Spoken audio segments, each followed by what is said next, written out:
For your small farm to survive, chances are you're going to have to increase capital costs, infrastructure, and reduce your labor costs. Which sounds counterintuitive because many of us start out with low overhead costs, low capital costs, using more labor to get started. I'm Rod from Dowdle Family Farms and I'm doing chores this morning.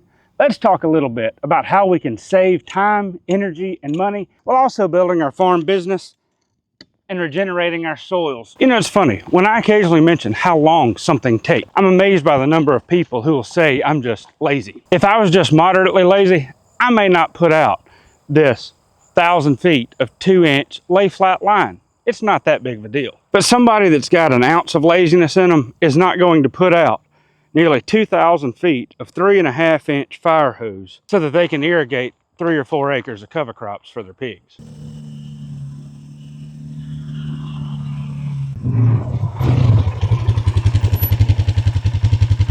It's not always a matter of being lazy or not. It's just being realistic and where the most productive use of our time is. Many farmers have a lot of different things to do with their time. I'm a father to 3 girls, a husband to Megan, full-time pastor, part-time PhD student, part-time farmer, and as crazy as it seems to me, I'm also a YouTuber. So putting infrastructure in place that can reduce the time and energy I spend on tasks makes a huge difference in terms of productivity, quality of life, and the effectiveness of our farm.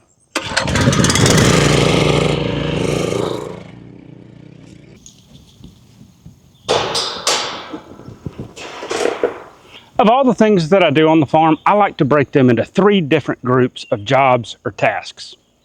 The first group is the stuff that's got to be checked every single day, like checking the feed and water of every single group of our pigs. And so they need feed. They ran out last night.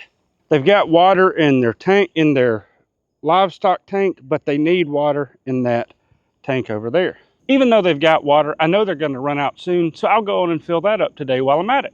But there are also tasks on the farm that may occur weekly or seasonally, and they're things like weaning those pigs or irrigating this cover crop. Now, irrigating this cover crop is one of those optional tasks. It doesn't have to be done, and we can just feed more grain to our pigs. And so these periodic tasks that occur, some of them are optional. I came over here to move the pigs and a huge, I think it was a red-tailed hawk, flew up out of this cover crop over here. I couldn't figure out how to work this new camera very well and didn't get a good image of it. Seeding our cover crops is another one of those seasonal tasks that we can ignore if we have to, but our soil and our livestock perform so well when we use them. And there are those long-term projects that have a huge impact on the farm, but they can be capital intensive, they can take a lot of time and energy to set up, but they can save a huge amount of time in the long run.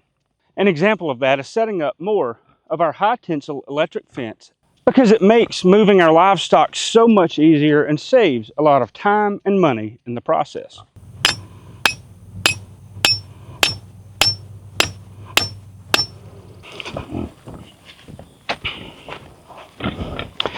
Some of these long-term projects help us be more effective on the farm, reducing our time, energy on those daily chores. Pigs are able to capitalize on forages much more effectively and efficiently if they're moved every day, in large part because it increases the competition for the pigs. Ferdinand's getting the seeds off the sorghum sudan grass there. And partially because they'll eat some of the less desirable forages. The problem is that pigs don't do well when they're moved every day. But we can take advantage of daily pig moves if we strip graze them. We don't have to move their water or their bedding every day, and so we can put them in a paddock and strip graze it for 7 or 8 days. We get the same effect in terms of forage utilization and forage efficiency without having to do daily pig moves. Having our paddocks set up that are narrow makes it easy to strip graze smaller groups of pigs every day or 2. Plus, if we have larger groups of pigs, we can move them with larger strips of forage or move them from paddock to paddock. It requires having the infrastructure in place to accomplish this. You know, one of the things that I did the most to help speed up our irrigation efforts was increase the fuel tank on the pumps. I've got 2 of these pumps and they come with about a 1-gallon tank. They'll run for an hour to hour and a half. Usually I need them to run from 2 to 4 hours, depending on my goals for the irrigation. So that means 2 or 3 tanks of gas. But if I can keep the pumps running for a continuous 3 hours or so, it makes a huge difference in terms of being able to irrigate faster, stay away from the farm longer, and be more productive. So I put a 2.5 gallon tank on one of these pumps, and it works beautifully. And sometimes the things that we do every day pay off, and sometimes they don't. We have to make decisions regularly. For example, I've got these 2 self-feeders in this pen here, and sometimes I fill them up and sometimes I don't. I could put enough feed in those 2 feeders that I don't have to feed this group of piglets for at least a week. I put 5 pigs in here yesterday, and I want them to get used to me. If I just fill the feeders up completely and leave these pigs alone, they're not going to develop that relationship with me that I really need our pigs to have. Don't get me wrong, I don't think all our pigs should roll over for belly rubs every day. But at the same time, at the very least, I need our pigs not to be scared of me, to be able to move around me so that they're much easier to manage. And feeding them every day accomplishes this goal.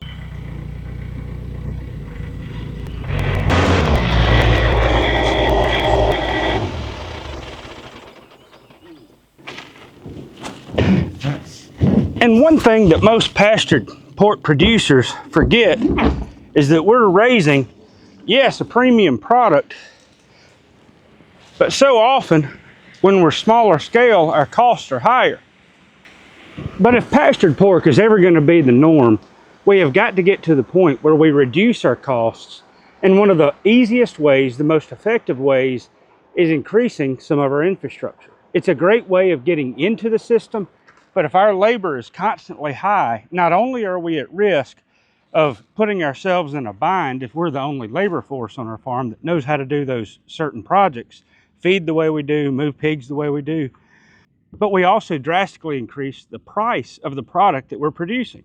Don't get me wrong, it's well worth the premium product, but pastured pork producers don't have to get rich. Make sure we're paying ourselves for our time, but we also have a fiduciary responsibility to control the price of our product as much as possible. Just because a small select group of people will pay for a much more expensive product does not mean that we need to take advantage of people who can do that.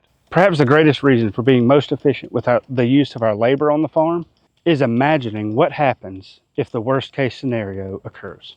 In the summer of 2019, I was sick. Short of long story, I knew that I was going to have some surgery at some point, but I could not imagine how I was going to handle everything on the farm. At the time, we had less than a dozen pigs, and at that time, we also had a bunch of poultry on the farm, chicken, ducks, and turkeys. How in the world was I going to be able to stop for 2 or 3 months for the surgery and the recovery? Finally, in September 2019, I knew that I had to have the surgery, and there was no option. It had to be done immediately. At that time, I'd just met some friends who took care of the farm chores for me and loved doing the farming chores. They were a godsend. If I spent that much time and energy with that little bit of livestock that we had then, with our 4 groups of pigs, 3 groups of cows, and not to mention all the other chores that we're doing, I'd never survive. And I knew I had to do things in a better way. And then again, in July of 2023, I had another major abdominal surgery and was in the hospital for 12 days and recovering for another month and a half after that. Fortunately, at that time, there were better systems in place, and the friends who were helping me could spend 20 or 30 minutes a day doing the necessary chores. And there's so many things that can happen on the farm, from breaking or spraining a wrist or worse. What's going to happen? Do you have someone in place who can do all the chores that you're normally doing? I used to spend 2 or 3 hours every time I moved pigs. If I did that now with these 4 groups of pigs that I have, it would take me a full day to get it all done. Now, it takes less than an hour. And at the time, I was moving the pigs just every 2 or 3 weeks. Now, I'm often moving some groups of pigs every day.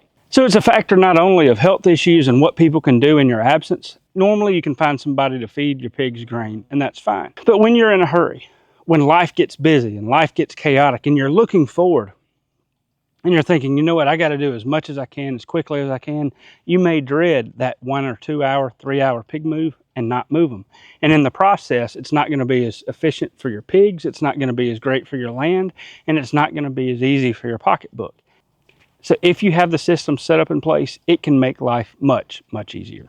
That's why I've invested so much time and energy and money in setting up more electric fencing. We're more productive on the ground and increasing soil health more rapidly. You know, and the funny thing is over the last couple of weeks, we've added even more cross fencing. I added this line right here along where that sprinkler is, and another line where that other sprinkler was. So while a friend had his post hole auger on his tractor, I borrowed his tractor and went on and dug my holes. Then I set the posts and then started running fence when I had time. I didn't do it all at once and ended up getting it all done over a period of about 2 weeks, all while planting more cover crops, irrigating cover crops, weaning piglets, catching piglets, and the other host of activities that we have running around the farm on a regular basis. And a lot of times I'm ready to do the farm chores and head to the house, especially during the week. But sometimes by spending just a little extra time to push forward, it'll help improve the efficiency of your labor so much more than you could ever imagine. Now the problem is efficiency in labor isn't everything. I've talked a lot about efficiency in terms of labor on the farm, and it is critical indeed. But we don't want to be too efficient. Here's what I mean. If we're not constantly evaluating our land, our farm, our soil health, what impact we're having on the land, if we're so efficient that we can't see these things, then we've got a problem there as well. Even though we desperately need to improve the efficiency of our labor, we can't improve it so much that we don't see what's going on. Whether we're getting our livestock used to us or taking a more careful inventory of what's happening on our farms.